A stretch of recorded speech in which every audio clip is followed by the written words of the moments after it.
देश में एक माहौल बना हुआ है 22 जनवरी को लेकर, रामलला में प्राण प्रतिष्ठा को लेकर, राम मंदिर में रामलला की प्राण प्रतिष्ठा को लेकर और उसको लेकर तरह तरह की खबरें सामने आ रही हैं। कार्यक्रम शुरू हो चुके हैं। अनुष्ठान जो चलना है प्राण प्रतिष्ठा का, उसकी भी शुरुआत हो चुकी है। रामलला की नई प्रतिमा तैयार हो चुकी है और तय भी हो चुकी है। प्राण प्रतिष्ठा से जुड़े अनुष्ठान लगातार चलते रहेंगे और 21 जनवरी तक ये चलेंगे। दोपहर 1 बजे से भगवान रामलला की मूर्ति के निर्माण स्थल पर कर्मकुटी पूजा शुरू हुई। इससे पहले राम जन्मभूमि परिसर में साफ सफाई की गई। राम मंदिर को भी सरयू जल से धोया गया।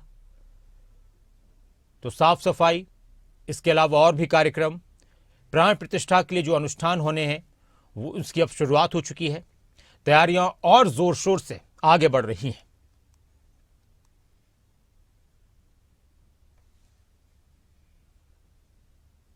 इक्कीस जनवरी तक प्राण प्रतिष्ठा से जुड़े कार्यक्रम चलते रहेंगे, अनुष्ठान चलेंगे।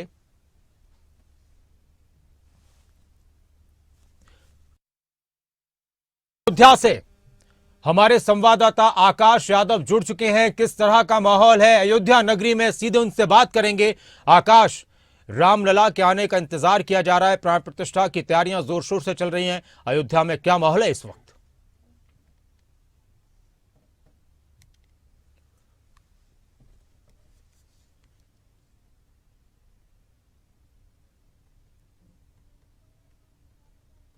जिस जगह में उपस्थित हूँ, मेरे ठीक बगल में लता चौक है, जो कि लता जी के नाम से यहाँ पे काफी संगीत से भीड़ देख सकते हैं आप।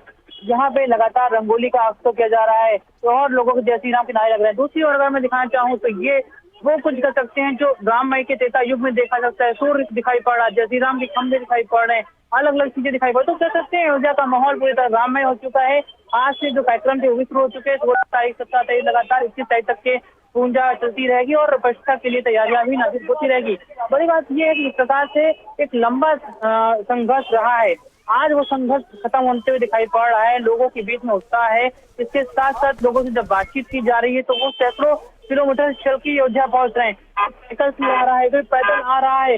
लोगों के पैरों में उन्हें चोट देखी है जिससे वो गंभीर रूप से घायल है, उसके बावजूद भी पैदल चल के आ रहे हैं। ये माहौल है राम को लेके, ये श्रद्धा है राम को लेके। तो राम को लेके जो श्रद्धा है वो साफ तौर से यहाँ की जनता में दिखाई पड़ रहा है, भारत की जनता में दिखाई पड़ रहा है। तो यहाँ पे आ रहे हैं, दर्शन करने के लिए आ रहे हैं। मुझसे भी कुछ लड़के बातचीत कर रहे थे, वो आसाम से 4 राज्यों के उस पार चल के आए थे, साइकिल चला के आए हैं। 1400 किलोमीटर बताए साइकिल चला के, सिर्फ राम को देखने के लिए। पहले कभी नहीं आए, लेकिन जो अखबारों में पढ़ रहे थे, जो देख रहे थे, इस प्रतिभा को देखने के लिए वो अयोध्या पहुंचे हुए हैं। जहाँ पे जिस प्रकार से लगातार मैं सुबह से उपस्थित हूँ, उससे देख रहा हूँ, तो वो कहीं ना कहीं देखा जाए तो एक उत्साह देखने को मिल रहा है। लोगों के बीच में माहौल देखने को मिल रहा है। सबको उत्साह है कि राम जी अपने मंदिर में स्थापित होंगे, जिसके बाद एक नई ऊर्जा होगी, नई ऊर्जा के साथ लोग यहाँ पे आएंगे और ये भी चीजें देखें। और सरकार भी लगातार राम को लेके, जिस प्रकार से राम उत्सव हो रहा है, उस उत्सव को लेके बहुत मुख्ता तैयारी की जा रही है। तैयारी की बात की जाए तो पहले के मुकाबले अयोध्या बहुत बदल चुकी है। अयोध्या की सड़कें बिल्कुल नई नवीनी हो चुकी हैं, दीवारें बिल्कुल अलग हो चुकी हैं, अलग अलग क्षेत्रों में अलग अलग चीज से विकास कार्य हो रहे हैं। और बड़ी बात यह भी है, सरकार जो अन्य राज्यों के साथ साथ लोग, भारत के संयुक्त राष्ट्र के भी लोग अयोध्या आएंगे दर्शन के लिए। इसको देखते हुए मेरे बगल में जो रोड है, इस रोड को धर्म पथ कहते हैं, लेकिन इस पथ में आप देख सकते हैं मानचित्र बना हुआ है। मानचित्र में अलग अलग भाषाएं लिखी हुई है। भारत की 22 भाषाओं के साथ साथ 6 संयुक्त राष्ट्र की भाषाएं भी इस बोर्ड में आपको देखने को मिल रही है। तो इस प्रकार से तैयारी की गई है। तैयारियों में साथ साथ ये है कि भारत के लोग तो दर्शन करने राम के आते थे, लेकिन अगर संयुक्त राष्ट्र के भी लोग भी आएंगे तो उनको किसी प्रकार की चीज देख सकते हैं कि इसमें देख पा रहे हैं। इसमें सऊदी की है, अलग फ्रांस की है, तमाम भाषाएं भी देखने को मिल रही है मेरे पीछे बोर्ड में आखिर।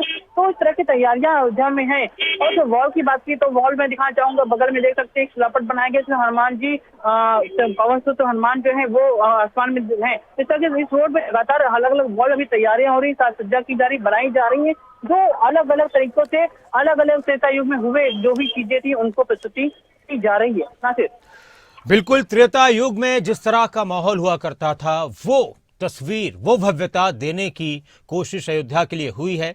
अयोध्या नगरी को पूरी तरह से सजा दिया गया है। बहुत खूबसूरत और सुंदर तरीके से अयोध्या का श्रृंगार किया गया है। और अयोध्या की अगर बात की जाए तो इस वक्त भक्ति में और राम में नजर आ रही है। और आकाश, आपने कहा भी कि अब अयोध्या पूरी तरह से बदल चुकी है। उत्तर प्रदेश सरकार की अगर हम बात करें केंद्र सरकार के अपने कार्यक्रम हैं। उत्तर प्रदेश सरकार ने कौन कौन से बड़े ऐलान किए इस बार अयोध्या को लेकर और यूपी को लेकर, राम मंदिर में प्राण प्रतिष्ठा को लेकर?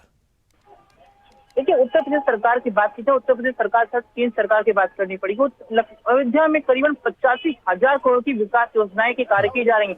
एयरपोर्ट बनाया गया जिसमें अंतर्राष्ट्रीय फ्लाइट भी शुरू की जाएंगी और जो राष्ट्रीय फ्लाइट है वो शुरू हो चुकी हैं। कई उड़ानें दिल्ली से शुरू हो चुकी हैं, वो आ रही हैं। इसके साथ साथ अयोध्या का जो पुराना रेलवे स्टेशन था उसे तोड़ के भव्य और दिव्य बनाया गया, जिसकी आप अलौकिकता देख नहीं सकते कि अयोध्या रेलवे स्टेशन में भी राम का जो अलौकिक रूप था, जो त्रेता का अलौकिक रूप वो देखने को मिलता है। जो अयोध्या स्टेशन के साथ साथ जो के साथ कटे हुए अयोध्या के अन्य स्टेशन थे उनको भी तोड़ के नए रूप में बनाया जा रहा है। जो अंग्रेजों के समय बनाए थे उनको भी तोड़ दिया गया है। नए रूप में अन्य स्टेशन जो रामघाट स्टेशन था उसे तोड़ा गया है। इसके साथ साथ जो और अन्य 4 स्टेशन थे उनको भी तोड़ के नए रूप से दर्शाने का प्रयास किया जा रहा है। एयरपोर्ट जिस प्रकार से दिव्य है, भव्य है, जो ट्रेनें हैं वो और बढ़ाई जा रही हैं।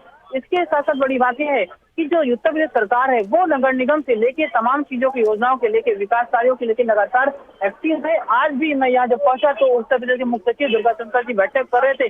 बैठक में लगातार चर्चा हो रही थी विकास कार्य को लेकर। तो विकास कार्य लंबे दौर तक चलना है, लंबे दौर तक चलते रहेंगे और ये 10 साल का एक बहुत बड़ा प्री प्लान है। अयोध्या जिस प्रकार से दिव्य और भव्य दिखाने का प्रयास किया जा रहा है और जो आने होने वाले समय है जो आज दिख रही है वो भविष्य में और भी अलौकिक होगी और बहुत उत्तम होगी। लेकिन बात की जाए विकास कार्यों की बात तो आप कह सकते हैं जो पहले एयरपोर्ट नहीं था, एयरपोर्ट था वो बहुत छोटा था, उसको दिव्य भव्य किया गया है। रेलवे स्टेशन जो बहुत छोटा हुआ करता था उसको आज की भव्यता देखिए। उसके साथ कनेक्टिविटी, ट्रेनें बढ़ाई गई है, वंदे मातरम, अमृत भारत ट्रेनें और कनेक्टिविटी बढ़ाई गई है।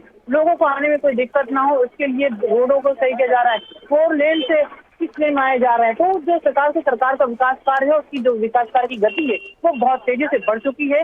आगामी दिनों में यहाँ पे और भी दिव्यता, भव्यता और कनेक्टिविटी उत्तर प्रदेश सरकार व केंद्र सरकार के सहयोग से बहुत अलग दिखने वाली है और जो देश विदेश से लोग आएंगे उनके लिए बहुत सहज होने वाला है।